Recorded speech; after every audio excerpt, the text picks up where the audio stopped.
Bonsoir tout le monde et bienvenue à cette discussion d'Arena présentée par M2 Assurance en ce mardi 19 janvier. C'est un retour pour nous. Bonsoir Élise, bonsoir Geneviève. Bonsoir. Bonsoir.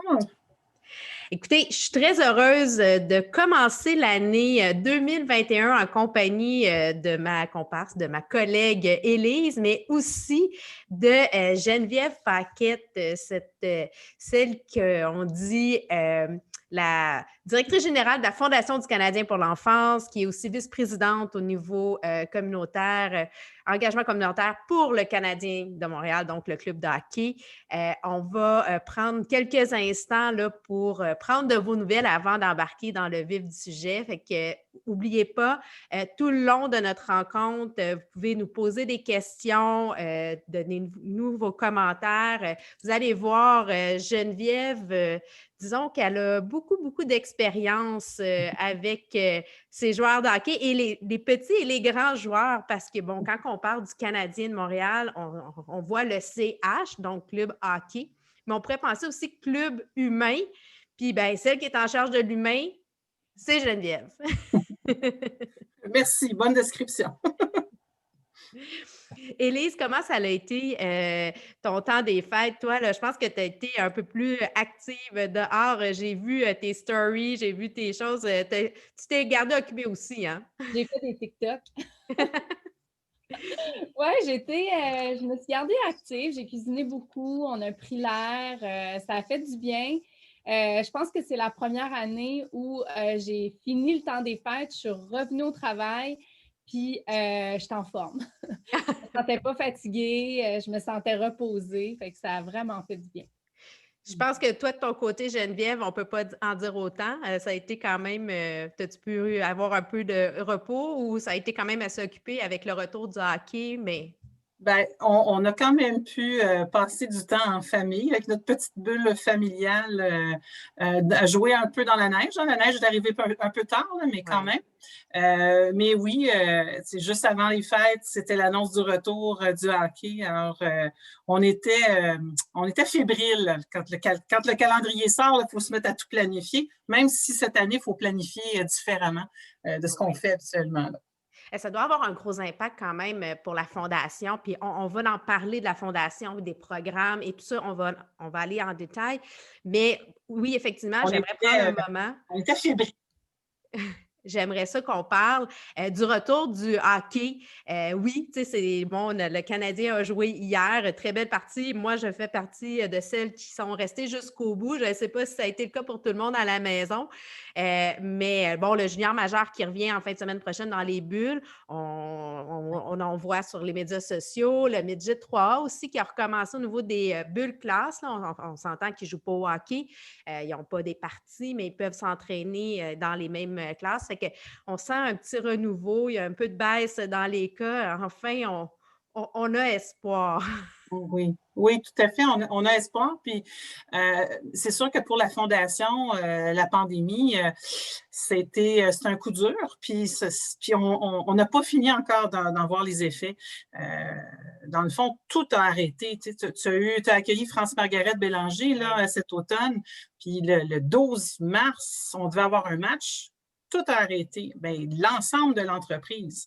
Puis ça veut dire la Fondation. Puis pour nous, la Fondation, de ne pas avoir de match des Canadiens avec des partisans dans les estrades, ça veut dire pas de moitié-moitié, donc des baisses au niveau de nos collègues de fonds assez importantes. On n'a pas pu faire notre tournoi de golf annuel qui nous permet de ramasser beaucoup de sous. On a toujours un tournoi de hockey-ball en mai qu'on n'a pas pu faire. Il y a plusieurs activités de financement qu'on n'a pas pu réaliser. Mais ça a aussi impliqué, de la part de mon équipe, beaucoup d'agilité pour pouvoir rejoindre des jeunes quand même dans les communautés parce que le confinement, pour notre santé, on l'a compris, mais ça voulait dire plus d'activité physique, peu de sport organisé, peu ou pas d'accès à des installations sportives.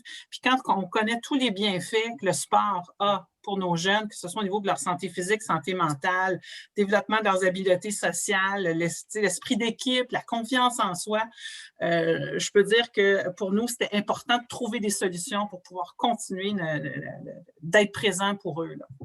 Ah non, mais c'est sûr que c'est important. Tu sais, on le voit, on l'entend. Tu sais, il y en avait encore des articles dans la presse. Il y a des jeunes, bon, des dépressions, on est dans des périodes difficiles. Tu sais, puis bon, quand on regarde, bon, la Fondation, oui, c'est un organisme sans but lucratif qui encourage l'activité physique. Tu sais, il faut penser que c'est pas juste le hockey. Ouais. Puis ça, c'est quelque chose d'important à amener parce qu'on veut générer un mode de vie sain, maintenir des bonnes habitudes, puis c'est pour les jeunes de 4 à 17 ans. Fait que c'est beaucoup plus que le hockey, puis pourtant le hockey, c'est déjà beaucoup parce que nous, on adore ça, et vous aussi à la maison, mais c'est important de soutenir cette cause-là. Puis, il y a des beaux programmes. J'aimerais ça que tu nous parles ben, des programmes. Parce qu'on connaît, bon, la patinoire bleu, blanc, rouge. Puis là, moi, j'aimerais ça juste vous faire un petit aparté parce que moi, la patinoire de mon enfance, là, le parc Émile, là, puis bon, il y en a dans le temps, je disais le parc en bas de chez nous. Là, on comprend que c'était pas en bas de chez nous, mais c'était en bas de la côte. J'ai passé, moi, mes hivers, mes étés au parc Émile sur cette patinoire-là. Et aujourd'hui, c'est une patinoire bleu, blanc, rouge. Mais c'est quoi que ça fait d'avoir une patinoire bleu, blanc, rouge dans un quartier? J'aimerais ça que tu nous l'expliques, Geneviève. Et en fait, tu vois, quand on a mis en place ce programme-là, puis là, tu vas me permettre de te corriger, parce que mon président dirait, Geneviève, elle ne le dit pas comme il faut. C'est bleu, blanc, rouge. Il y a un petit jeu de mots. Ah ben oui! Excusez, bleu, blanc, Là-dedans, rouge. OK, euh, on le alors, sait. quand on a mis en place ce programme-là, on s'est dit, il faut qu'on crée. Premièrement, on s'est rendu compte qu'il manquait d'infrastructures sportives de qualité, spécialement dans les secteurs où tu retrouves des enfants plus vulnérables, qui est notre clientèle cible. Et puis, de trouver des choses accessibles, gratuites, qualité, un endroit où les enfants peuvent se sentir encadrés, en sécurité, puis bouger, puis avoir du plaisir. Et puis, évidemment, on est allé avec l'idée d'une patinoire, parce que, bon, on est quand même la fondation d'un club de hockey. Mais pour nous, c'était de dire que ça va être un plateau sportif, un plateau où les jeunes vont pouvoir bouger 365 jours par année. Et puis, les patinoires, ça crée donc un milieu de vie actif dans un secteur, dans une communauté où les jeunes peuvent se rassembler, ce soit patiner, jouer au basketball, au hockey-ball, peu importe. Là, on a vu des sports inventés à Saint-Michel, ils ont fait du roller basket. Alors, basketball avec des rollerblades. On a vu de tout. Ben, ça a l'air intéressant. Ben, oui, mais c'est assez rapide aussi. Il faut que tu sois quand même assez habile. Oui, tu sais, patiner, puis en même temps dribbler, puis envoyer ton ballon. C'est-tu des jeunes qui ont appris à patiner avec le programme, justement? Ben non, eux autres, quand la patinoire est arrivée, ils ont décidé qu'ils allaient essayer ça. Il y avait des gens des habiletés, je te dirais. Mais alors, les patinoires sont arrivés, puis ce qu'on a pu voir avec le temps, puis on a même eu un groupe de recherche de l'UQAM qui a étudié une de nos patinoires, celle de Montréal-Nord, pendant une année et demie, qui a pu faire ressortir le sentiment de fierté pour la communauté d'avoir une patinoire des Canadiens dans leur quartier. Le désir des jeunes d'être plus souvent dehors. Puis d'aller bouger. C'est devenu leur lieu de rassemblement, un peu comme la maison de jeunes, si tu veux. Puis les jeunes étaient à même de dire que je passe moins de temps devant la télé. Là. J'ai envie d'être dehors. Tu sais, quand tu as accès à quelque chose de beau puis de bien, tu as envie d'y être. Tu sais. C'est sûr. Fait que la patinoire, c'est le gros symbole, c'est l'infrastructure, mais les programmes qui s'articulent autour de ça sont importants. Tu sais, par exemple, à chaque fois qu'on ouvre une patinoire, on donne des patins, des casques, des bâtons. On ne veut pas présumer que les enfants en ont. Puis tu veux éliminer les freins. À l'accès, tout simple, le plus possible. Donc, nous, on a mis en place des programmes d'initiation au patin qu'on fait à chaque hiver. Ça, c'est bien, ça. Ben oui, on part. Écoute, tu pars avec une classe. Dans la classe, mettons, de 25 jeunes, tu vas peut-être en avoir un 5e qui s'est déjà patiné. Tu sais, on est quand même au Québec, puis bon, il y en a qui ont eu déjà le bonheur d'essayer. Tu en as qui vont peut-être déjà avoir mis des patins, mais on en a beaucoup aussi qui n'ont jamais fait ça. Il faut que tu penses qu'on est surtout dans le Grand Montréal, les quartiers où on est, la population immigrante représente à peu près 40% des citoyens de ces communautés-là. Alors, ils partent, écoute, c'est tellement beau à voir. On fait ça avec les élèves de première, deuxième, année, ça commence la première session, là, puis ça tombe, puis ça essaye de se relever. Mais on a des coachs tellement, ils sont géniaux, sont patients, sont créatifs. Puis rendu à la 6e semaine, écoute, ça patine, ça a un bâton des mains, ça veut faire des buts. Fait que là, ce qui arrive avec ça, c'est que c'est le fun, tu as comme créé l'étincelle. Puis là, ben, le jeune, puis ça, on l'a entendu quand on leur a parlé ensuite, ben, j'ai hâte de revenir avec ma mère. Ah, je peux revenir avec ma famille. Fait que c'est pas juste le jeune, c'est la famille aussi qui commence à être engagée, puis à bouger plus, puis à être dehors. C'est génial. Exactement. Fait que c'est super. Puis, tu vois, dans les 2 dernières années, on a commencé à mettre en place des programmes de hockey-ball. Au début, au niveau estival avec les camps de jour, mais depuis cet automne, on fait aussi du hockey-ball en milieu scolaire. On était assez chanceux avec, comme notre projet n'est pas en parasco, il est vraiment avec la classe. Comme c'était la classe bulle, on était en mesure de l'offrir à pas loin de 500 jeunes cet automne, d'école à Montréal. Alors, on est confiant. En principe, on commence une nouvelle cohorte au mois de mars encore avec du hockey-ball, puis grâce à un de nos partenaires. Là. Mais tu sais, on pense souvent hockey, on dit ça coûte cher. Tu sais, c'est quelque chose, mais de jouer au hockey-ball, c'est pas si cher. C'est un bâton, une balle. Bon, ça prend quand même des filets là, pour pouvoir, mais quand même, tu peux te débrouiller à moindre coût et d'avoir du plaisir. Bien, tout à fait. Puis tu vois, là, je passe du coq à l'âne. Tu m'as dit que c'est une discussion. C'est une discussion. Ben oui. Puis, tu sais, à la maison, gênez-vous pas. Si vous avez des questions, si vous avez des commentaires, écrivez-nous-les. On va répondre. On est là. Bon, là, c'est sûr que c'est tellement intéressant. Puis moi, ça me passionne. Donc, je te laisse nous parler de ce beau programme-là, mais gênez-vous pas à embarquer dans la discussion. On est là avec vous. Puis soyez avec nous. Ce qui est génial, par exemple, le hockey-ball, puis même l'initiation au patin, on a pris l'expérience, puis sur le site web de la Fondation, maintenant, il y a un portail qui s'appelle Bleu, Blanc, Rouge habilité. Et puis là, ben, les professeurs ou les animateurs en loisirs peuvent s'inscrire, puis c'est gratuit, là, ça ne coûte rien. Et puis là, tu peux aller chercher 6 modules d'enseignement pour enseigner l'initiation au patin. Puis là, on va lancer, je pense que c'est la semaine prochaine, notre module de hockey-ball. Alors, c'est facile à reproduire. Et puis, en même temps, on va inviter, on a une quantité limitée de kits de hockey-ball à donner en milieu scolaire. Fait que s'il y a des professeurs là, qui nous écoutent ce soir, là, surveillez ça, ça devrait être annoncé incessamment. Mais c'est vrai, une balle puis un bâton, tu sais, des fois, le patin comme tel va faire peur si tu n'as jamais mis des patins, mais tu peux avoir bien du fun avec une balle puis un bâton. Je suis certaine que vous avez déjà vu, vous autres, soit vos enfants ou des petits-neveux, des petites nièces avec les mini-bâtons, des petites balles. Ça joue partout dans le salon, ça vole partout, puis ils ont bien du fun. Ouais, on trouve le moyen de faire des bâtons de hockey avec n'importe quoi. Des manches à balai, là, ça finit en bâton de hockey. Regarde, Je trouvais ça, je vais faire une petite parenthèse parce que ce que je trouve intéressant dans ce que vous dites, c'est que la Fondation s'organise pour faire jouer, pour faire profiter des gens. Puis ce que vous disiez par rapport à l'île de Montréal, c'est vrai qu'il y a beaucoup de gens qui viennent d'ailleurs, mais c'est beau de voir des gens qui viennent d'ailleurs et qui veulent patiner, qui veulent essayer, qui veulent se mettre dans... parce que c'est notre sport. On est reconnu pour ça, puis ça fait partie de nous. C'est normal que nos petits bonhommes et nos petites filles se promènent avec des bâtons puis des balles. Puis dès qu'ils voient une balle avec un bâton, tout de suite, c'est le hockey. Puis on essaie de se faire des passes. Puis je trouve ça beau. Puis ce qui est intéressant, c'est que vous faites découvrir, puis vous utilisez ça pour faire découvrir. Puis ça fait aussi apprécier l'hiver parce que, surtout qu'on arrive de l'extérieur, qu'on arrive d'ailleurs, puis qu'on connaît les hivers qu'on a, puis qu'on ne veut pas nécessairement aller sur une montagne parce que ça peut faire peur, faire du ski, bien, il y a le hockey, puis ça fait partie de nous, ça fait partie de nous à la télé, partout. Donc, je trouve ça bien. Bien, tu apportes un bon point, Élise, parce que on a du feedback, évidemment, avec nos partenaires scolaires puis communautaires, puis on l'entend que le hockey, c'est un bon outil d'intégration pour un nouvel arrivant. Ben oui. Tu sais, quand tu arrives dans un nouveau groupe, tu essaies de voir quels sont les intérêts de ces gens-là, puis tu as tendance à vouloir t'intéresser à ce qu'ils disent pour faire partie du groupe.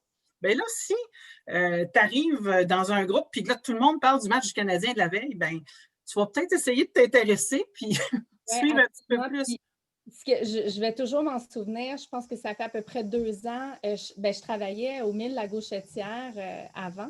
Puis, il y a la patinoire de l'Atrium. Puis, à un moment donné, je suis allée avec mon fils parce que des fois, quand il venait au bureau avec moi dans le temps des fêtes où il fallait absolument qu'il aille patiner, c'était primordial. Puis, je me souviens d'avoir vu une famille des Pakistanais. Puis, je leur avais parlé parce que je les trouvais beaux. Toute la famille, il y avait un petit garçon et une petite fille. Puis, il y avait de la difficulté à patiner, mais ils voulaient.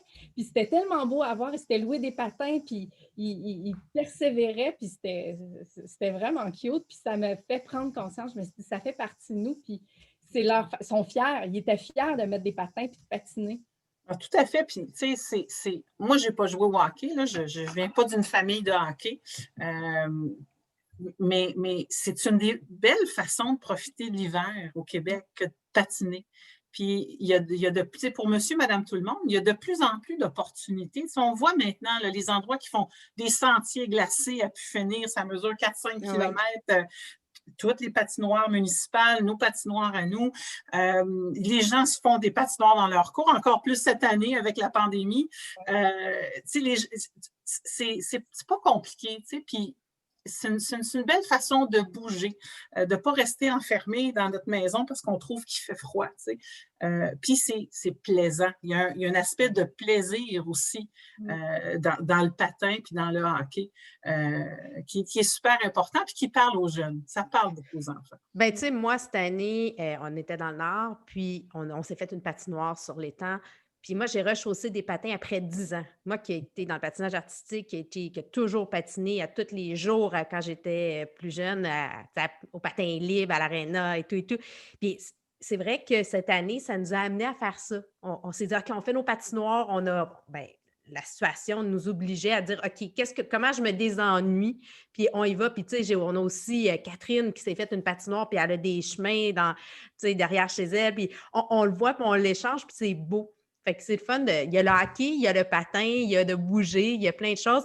Le temps qu'on était en train de discuter, il y a quelqu'un, Julie, qui nous a proposé, qui dit, hey, est-ce qu'on pourrait louer la Zamboni en échange d'un don pour la fondation? Oui, la Zamboni. Là, ils vont en avoir besoin là, au Centre Bell. On a un premier match la semaine prochaine. Mais par contre, si vous venez à un match du Canadien, quand on pourra accueillir des gens dans nos estrades, vous pouvez faire un don pour que votre enfant fasse un tour de Zamboni pendant une des intermissions. C'est quelque chose qu'on utilise pour récolter des fonds. C'est quand même assez populaire. C'est quand même assez populaire. Ah, écoute, il y a tellement plein de choses. Puis, je pense que c'est le temps qu'on peut annoncer. Moi, je suis très fière. Je trouve que c'est une fondation qui me tient à cœur. J'aime la mission de faire bouger les enfants, de rendre accessible, que ce soit, oui, dans le hockey, mais c'est dans tous les sports. Il y a des programmes d'été, d'hiver. Là, on n'a pas tout couvert. Il y en a tellement. Vous aidez aussi d'autres organismes en les finançant. Fait que c'est pas juste, les initiatives de vous, mais il y a aussi d'autres organismes qui ont besoin. Fait que c'est avec beaucoup de fierté que Femmes d'hockey s'associe avec la Fondation des Canadiens pour l'enfance. Donc, officiellement, dès maintenant, on va remettre une partie de nos profits de notre vente de marchandises sur la boutique en ligne à la Fondation. Donc, 10 % de nos profits seront remis à la Fondation du Canadien pour l'enfance. C'était vraiment un bel honneur de pouvoir s'associer, de pouvoir aussi être un porte-voix pour les campagnes et les programmes de la Fondation. Fait que vraiment, c'est avec beaucoup de fierté. J'ai mis mon chandail rouge pour ça. Isabelle, je te remercie, puis je remercie en même temps tous les gens Élise, tous les gens qui travaillent avec toi sur ton beau projet. C'est vraiment rafraîchissant de voir des discussions différentes autour de notre sport, autour du hockey, d'avoir des intervenants, de donner une place aux femmes. Oui, dans le hockey, c'est important partout dans la société. Il faut supporter ça, tout ce qui touche les valeurs autour de la diversité, l'inclusion, l'égalité. Et puis, ce que tu as mis en place permet justement là, de donner des voix, mettre des visages aussi sur des gens qui jouent un rôle important. Puis on en a parlé quand on a jasé, toi et moi, ensemble la semaine dernière. Autant une joueuse de hockey comme Caroline Ouellette, par exemple, Oui. ou une Marie-Philippe Poulain, que l'épouse d'un joueur de hockey ou la maman qui se promène d'aréna en aréna. Moi, j'ai 2 garçons, mais il y en a un qui a 18 ans, l'autre a 10 ans. Fait que les horaires on s'organise.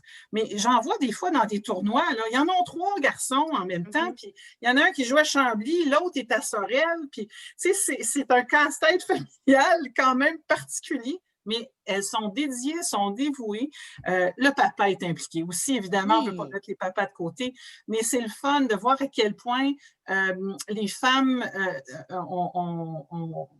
ont, je te dirais, l'intérêt sur ce sport-là qui était principalement masculin, c'est ouvert et agrandi, puis on fait partie prenante. Les femmes, on écoute le hockey, on regarde le hockey, on joue au hockey, on supporte nos enfants au hockey.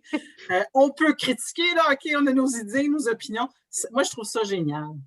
Bien, c'est important d'apporter notre couleur. Je pense que c'est au même titre lorsqu'on regarde, bon, tu sais, moi, j'ai grandi dans une famille de hockey, j'adore le sport en général. Bon, mon sport, c'est le hockey, mais on pourrait parler de tous les sports.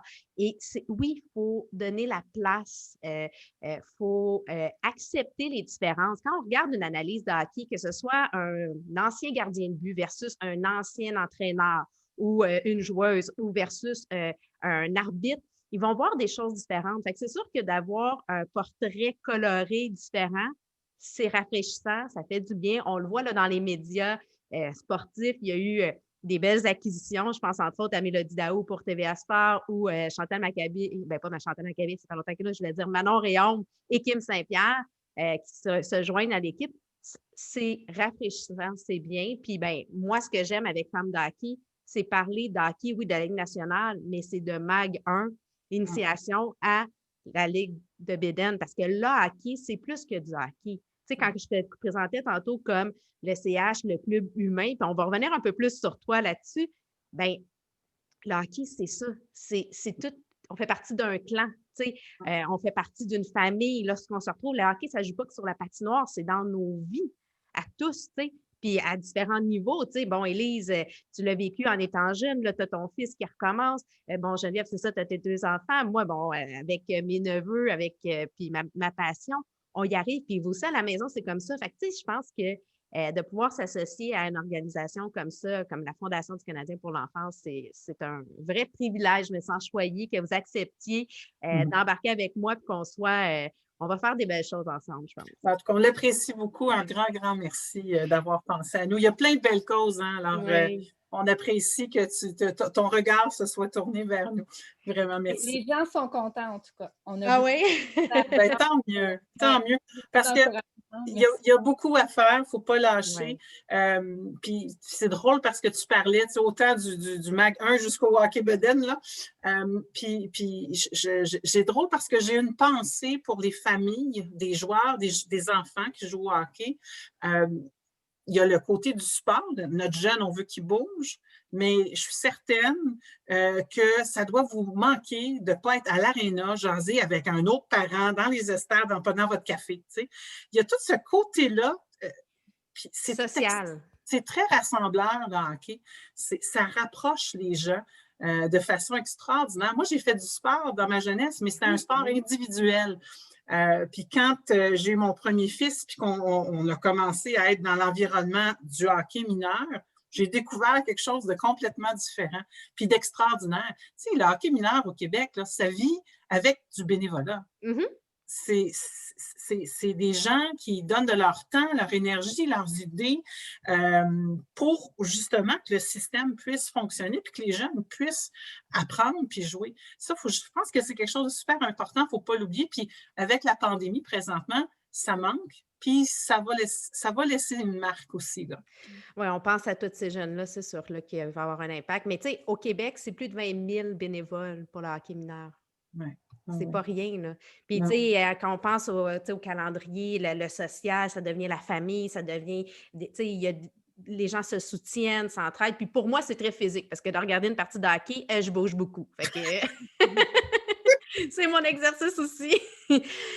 Geneviève, j'aimerais ça qu'on parle un peu. On a dit, bon, oui, il y a la fondation. Toi, ça fait plus de 29 ans que tu travailles avec l'Organisation du Canadien. Tu as commencé comme placière au Forum de Montréal.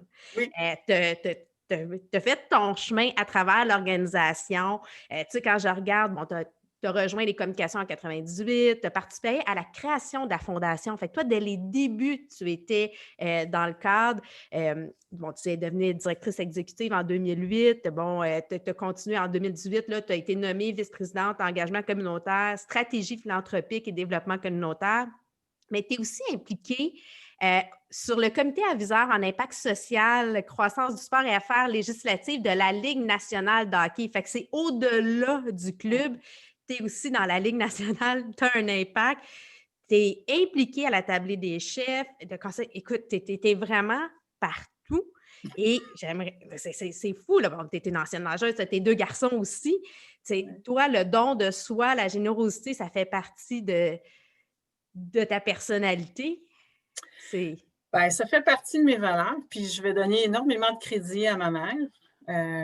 Moi, j'ai grandi avec une mère qui avait la main sur le cœur. Fait que quand tu reproduis ce que tu connais. Ouais. Fait que puis j'étais chanceuse. Je pense que tu peux faire ta chance, mais des fois, il y a des opportunités à saisir. Et puis, quand j'ai commencé Placière, j'étais étudiante à l'université. Là, c'était un job à temps partiel qui fitait bien avec mon horaire parce que je faisais encore de la compétition de natation. Fait que je voulais pas travailler dans les restaurants ou avoir des. J'avais besoin de. Puis c'était parfait. Puis je vais être honnête, je n'étais pas nécessairement une fan du Canadien. Je n'écoutais pas tant que ça le hockey. J'étais intéressée comme. J'étais une fan de série un peu, comme on dit des fois, pendant la saison, oui. Et puis, premièrement, j'ai connu des gens extraordinaires, donc des collègues extraordinaires au niveau des placiers, placières, sécurité, tous les gens qui travaillent à l'événement, à l'époque au Forum, au Centre Bell. Il y en a qui sont encore là au Centre Bell, puis je trouve que c'est des gens c'est des gens de tout acabit, colorés, avec tout le monde des belles histoires à raconter, mais qui ont à cœur l'équipe, puis qui veulent s'assurer que nos partisans, quand ils viennent, ils ont toujours un bon moment, passent toujours une belle soirée.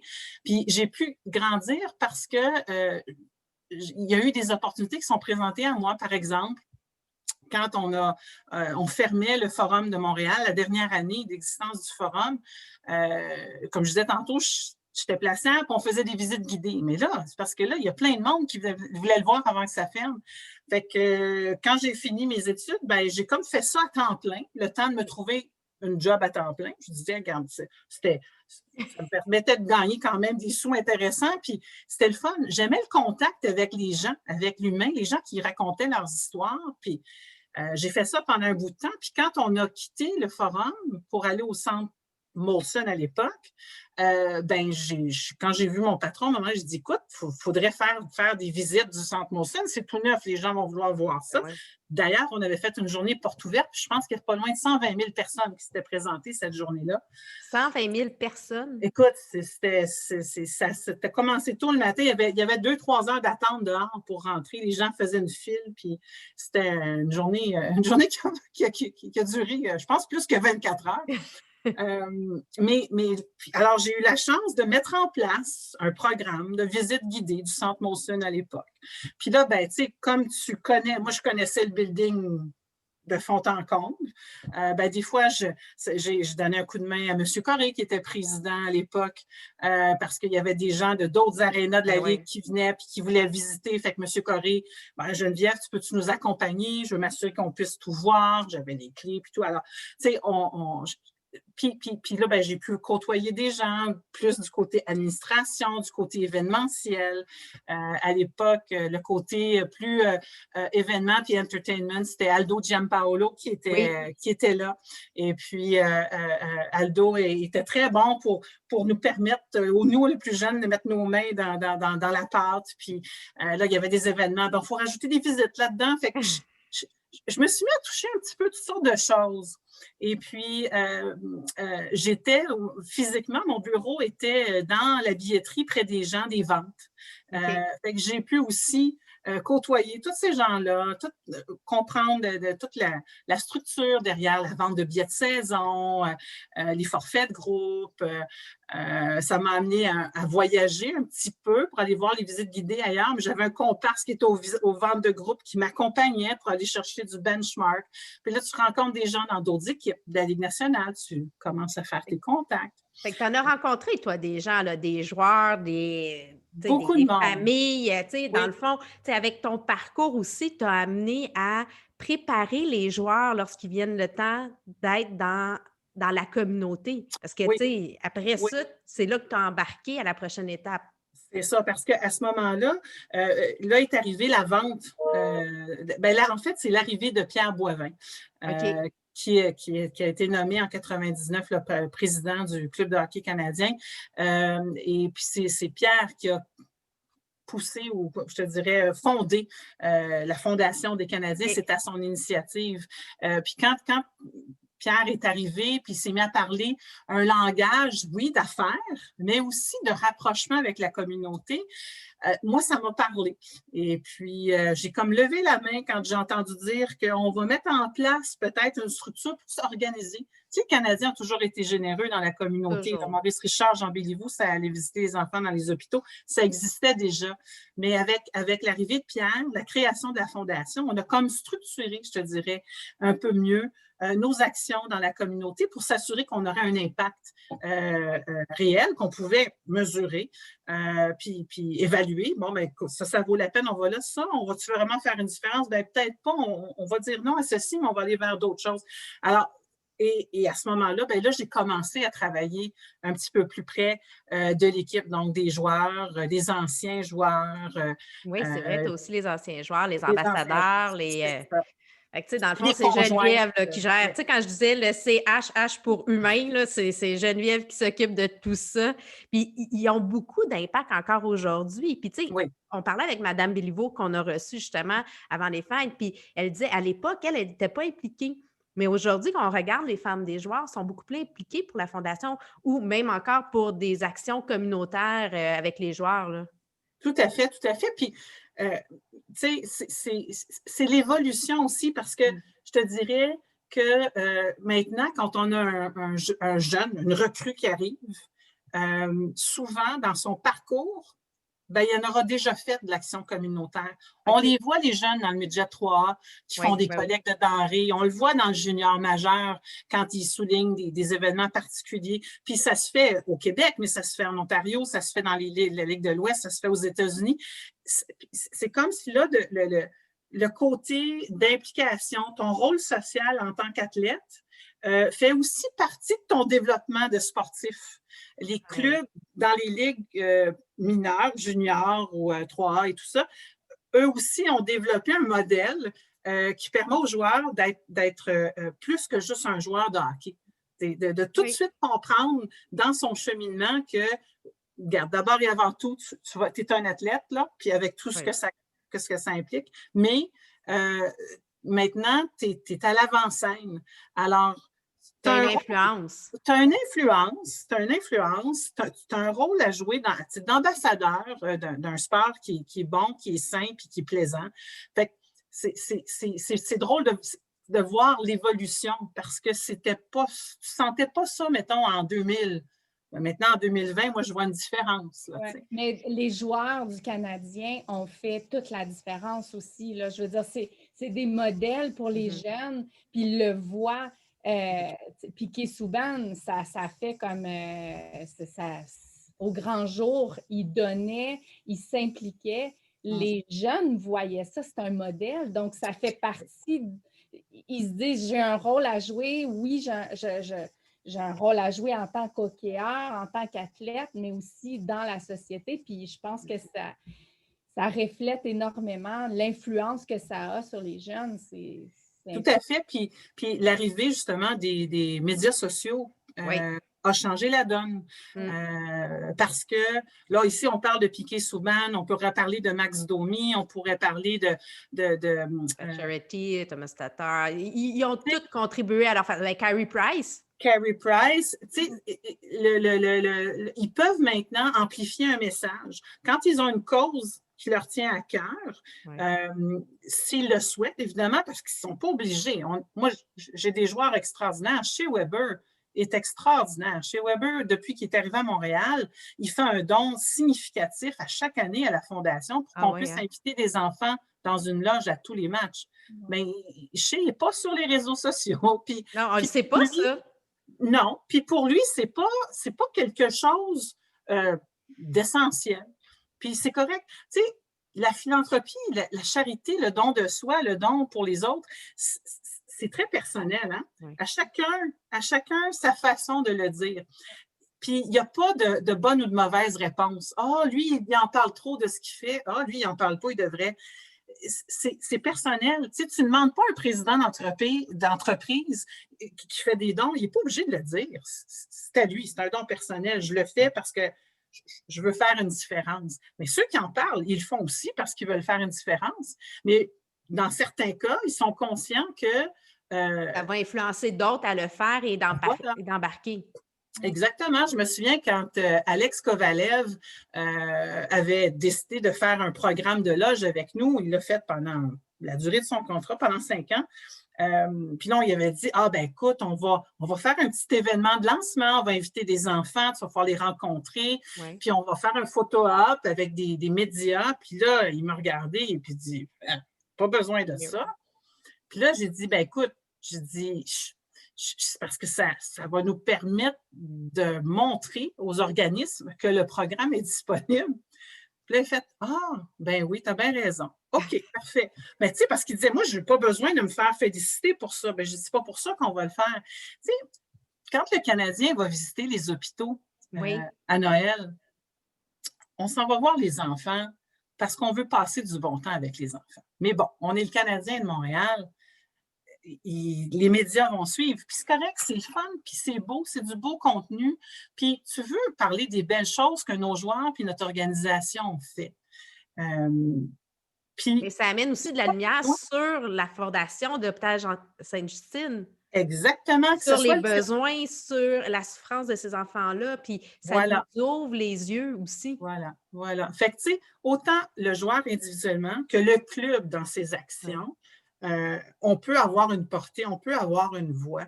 Il s'agit de le faire toujours pour les bonnes raisons, puis s'assurer que de la façon qu'on va le faire, on peut en avoir un impact. C'est toujours parfait, peut-être pas, mais on essaye de le faire. Quand on le fait pour les bonnes raisons. Bien, ça m'amène à dire, fait que si vous voulez faire une bonne action, vous achetez une tuque, une paire de bas, tes games, puis tu vas contribuer en faisant ton achat. Puis en plus, pour lancer, souligner, célébrer cette association-là, bien, à partir d'aujourd'hui jusqu'au 28, parce que le 28 janvier, c'est la première partie à domicile. Donc, nos Canadiens reviennent. On ne pourra pas être présents, mais ils sont quand même à Montréal. Fait que vous avez livraison gratuite. C'est le temps. Allez sur le site, allez commander. On va pouvoir vous envoyer. Vous allez pouvoir contribuer. Hashtag un but, une aide. C'est une façon de faire sa part, puis de se garder la tête au chaud, puis des pieds, ben, puis le Audi, puis tout. Et sur ça, c'est vraiment intéressant, mais je vais prendre un petit moment juste pour vous parler un peu de cette année. On s'en vient en 2021. Bon, on a réorganisé un peu l'horaire, comme on vous a dit. Le mardi soir, c'est nos rendez-vous. Dans le fond, on a discussion d'Arena en direct. On va avoir aussi nos collaboratrices qui vont venir un peu plus. On va avoir des invités. On a toujours le podcast Femmes d'hockey, qui revient la semaine prochaine. Je vous annonce en primeur notre invité Sam Breton. Ça va être très intéressant, différent, mais très hockey et passionné. Puis il nous parle aussi de la part de sa sœur dans son hockey. Fait que ça va être assez le fun. Puis j'ai envie de vous en dire un autre parce que tu me parlais de tes joueurs. Puis tu me disais que ce joueur-là est vraiment spécial pour toi. Mais on va avoir Steve Bégin aussi à l'émission, à notre podcast. Puis je ne peux pas le nommer parce que tu me racontais. Prends un petit moment pour nous expliquer ta relation avec Steve. Je pense que ça vaut la peine. Oui. Ah, écoute, Steve Bégin, pour les gens qui le connaissent, Puis pour ceux qui ne le connaissent pas, ce que vous allez voir et entendre, c'est lui. C'est une personne authentique, généreuse, qui avait un contact vraiment sincère avec les jeunes qu'il a rencontrés tout au long de sa carrière, que ce soit ici à Montréal ou à Calgary, partout où il a joué. Puis c'est un gars qui est très conscient du privilège qu'il a eu de pouvoir jouer dans la Ligue nationale. Mais il a travaillé très fort pour s'y rendre. Puis je ne ferai pas sa biographie parce que tu vas jaser avec lui. Vous viendrez nous revoir, puis... Oui, puis tu vas lui parler de la patinoire de Trois-Rivières, je crois. C'est sûr qu'on va lui parler. Fait que c'était ce que j'avais à dire. Bon, on a les chroniques qui reviennent, bien entendu, nos femmes d'hockey, qu'on va renommer nos étoiles. Parce que, bon, je pense que de mettre en lumière ces femmes-là qui sont impliquées dans le hockey de différents milieux, c'est un point lumineux dans le ciel, c'est un peu un phare, ils nous permettent de nous guider. Fait qu'on a envie de leur donner un beau nom qui sont nos étoiles, qui vont être encore gâtées par Bioderma. Puis, bien, en discussion d'Arena, je rappelle, on a MD Assurance comme partenaire, puis on va avoir des petites capsules pour vous aider encore là, pour vous donner des conseils au courant de l'année là, pour bien vous protéger, vous assurer que vous êtes bien encadré dans tout ça. Fait que sur ce, je vais vous souhaiter une belle fin de soirée à tous. Merci Geneviève, merci Élise d'avoir été avec nous. Merci beaucoup. Merci de m'avoir accueilli. Ça me fait vraiment plaisir. Je sens qu'on pourrait jaser longtemps. Ben, écoute, on refera un autre. Tu reviendras. Tu pourras nous raconter de plein de choses. On se parlait tantôt en hors d'onde. Tu pourras nous raconter des anecdotes aussi de ce que tu as vécu, que ce soit avec la Fondation ou avec les joueurs. Fait que sur ce, merci. Bonne soirée à tous. Puis on se retrouve la semaine prochaine pour le podcast Femmes d'hockey. Merci beaucoup.